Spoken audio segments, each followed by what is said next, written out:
Kevin Durant used to be a cheat code. He turned the already amazing Warriors into an unbeatable dynasty. Even the Nets might have won a championship without a full-strength Kyrie and Harden because Kevin Durant was just that good. But since then, his impact is not the same. Even the Suns missed the 10-team playoffs with KD playing 62 games. So why is this dude demanding another max contract? If you like this kind of deep dive into the NBA's biggest stories, hit that subscribe button. We've got a lot more videos coming your way, so don't miss out. Well, ESPN says, I don't know if the Rockets are going to put anything on the table that's close to the max for Kevin Durant, really. So what's going to happen now? Is he going to threaten to leave the team? Make things awkward? Because we have seen plenty of stars cause drama over money before. How terrible would it be to take this amazing young Rockets team and ruin the whole thing over a KD contract dispute? And before you say that won't happen, let's get into the shocking truth. KD's max extension is a 2-year, $119 million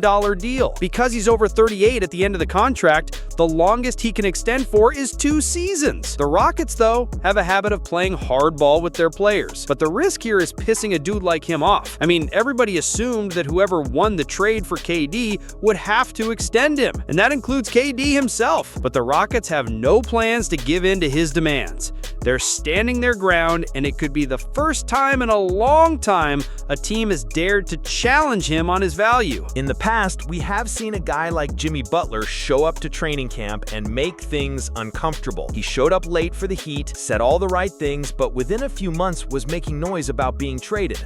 Oh, but KD's never done that before. You're right, except he's never had to negotiate a contract before. He's always been just given the max, no questions asked. The one exception was a little pay cut with the Warriors for a short 2-year deal. But how will he react if the Rockets offer a lot less? Like that report said, we already know KD is a guy who's not afraid to speak his mind. If you're enjoying this video and want more content like it, make sure to leave a like and subscribe. It helps us a ton and lets us know what you want to see next. Just last week, he got into yet another social media battle with a random fan. By the way, do not type in Kevin Durant social media battle into Google. You'll get like 10 different answers. But this one was 2 random fans debating KD's all-time ranking. One guy says he's nothing without Steph and the Warriors, so Durant jumps in and a fan says, hey man, get off Twitter for your mental health, which is clearly in a bad place right now. And I kind of get that.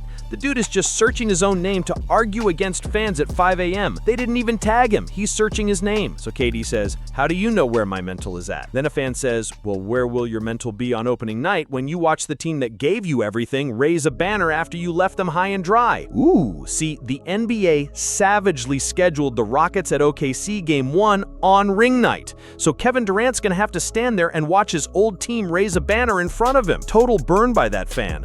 To which KD replies, finally, it's been 10 years. It's about time they win one, LMAO. Wow. Later, Durant said, I was just joking, but dude clearly is not afraid to speak his mind and make things uncomfortable. A contract situation could get ugly. That's a lot more than just words on Twitter. So why are the Rockets gonna risk this? They knew that of course he's gonna want a max contract. Everyone knew that. Are they stupid? Actually, just the opposite. I would argue that under GM Rafael Stone, the Rockets are the best-run franchise in the NBA outside of Oklahoma City. Why?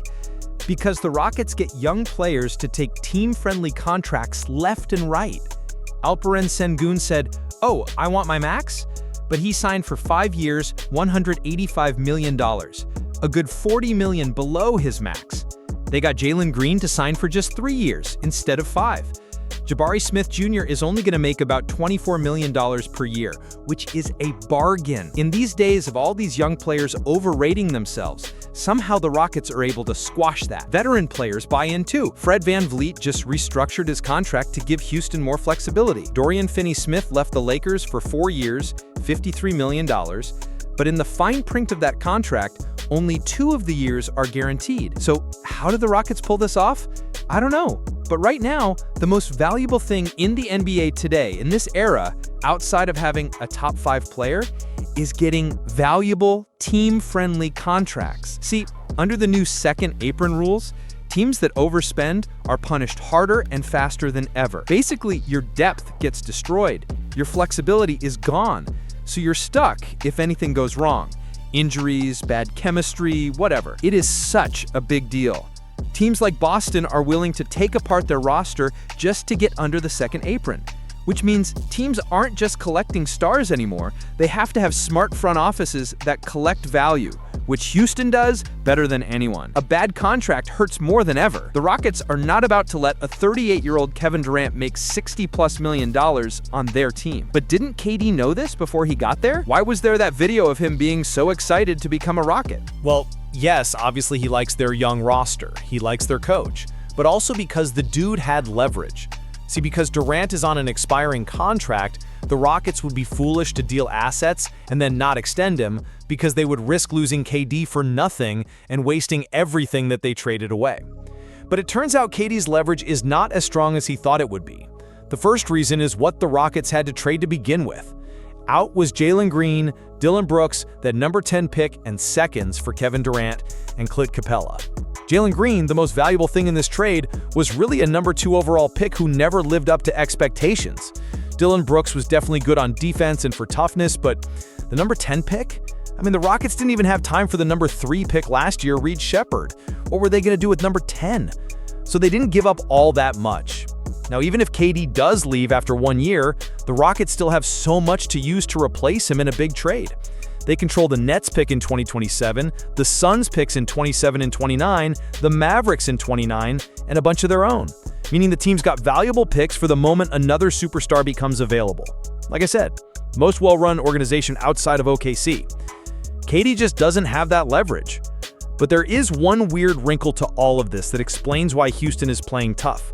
They've got their sights set on 2027, and you can tell by looking at their salary books.